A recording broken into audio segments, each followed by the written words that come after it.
నా favourite one pot రెసిపీస్లో ఇది కూడా ఒకటి. అదే కొత్తిమీర పుదీనా రైస్ అనమాట.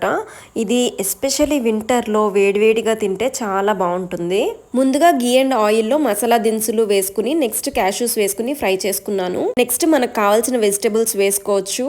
నేను ఇక్కడ ఆనియన్స్, పొటాటో అండ్ క్యారెట్ వేస్తున్నాను. నేను ఆనియన్స్ ముందుగా వేసి ఫ్రై చేసి నెక్స్ట్ వెజిటబుల్స్ వేయడం మర్చిపోయాను. సో అన్ని కలిపి వేసేసాను అనమాట.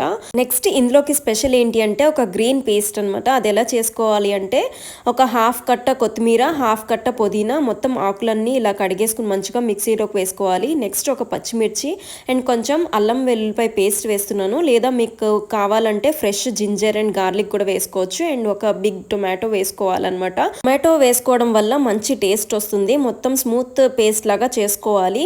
ఇలా వస్తుంది అనమాట. నెక్స్ట్ ఈ పేస్ట్ అంతా కూడా కొంచెం మగ్గిన వెజిటబుల్స్ లో వేసుకొని కొంచెం ఫ్రై చేసుకోవాలి పచ్చివాసన పోయేదాకా. నెక్స్ట్ కొంచెం పసుపు, కావాలి అనుకుంటే కారం వేసుకోవచ్చు. నేనైతే వేయట్లేదు. ఇప్పుడు 1 అవర్ ముందే సోక్ చేసుకున్న రైస్ యాడ్ చేసుకోవాలి. నా దగ్గర బాస్మతి రైస్ లేదు కాబట్టి రెగ్యులర్ రైస్ యాడ్ చేస్తున్నాను. నెక్స్ట్ ఈ రైస్ కూడా ఒక 5 మినిట్స్ వేయించాలన్నమాట ఈ గ్రేవీతో పాటు. ఇప్పుడు ఈ రైస్ కి కావాల్సిన వాటర్ సరి చూసుకుని యాడ్ చేసుకోవాలి. ఇప్పుడు వాటర్ వేసిన తర్వాత నేను సాల్ట్ వేస్తాను యూజువలీ. అండ్ ఇక్కడ నేను లాస్ట్లో లెమన్ అయితే పిండుతాను.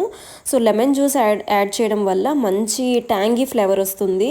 అంతే అండి, మొత్తం ఒకసారి మిక్స్ చేసుకుని కుక్కర్ మూత పెట్టేసి ఒక 4-5 విజిల్స్ రానివ్వాలి. ఇదైతే ఒక మస్ట్ ట్రై రెసిపీ అని చెప్తాను. అండ్ క్విక్గా అయిపోయే రెసిపీస్లో ఇది కూడా ఒకటి. ఇలాంటి క్విక్ రెసిపీస్ నేను పోస్ట్ చేస్తూనే ఉంటాను. So don't forget to like and subscribe.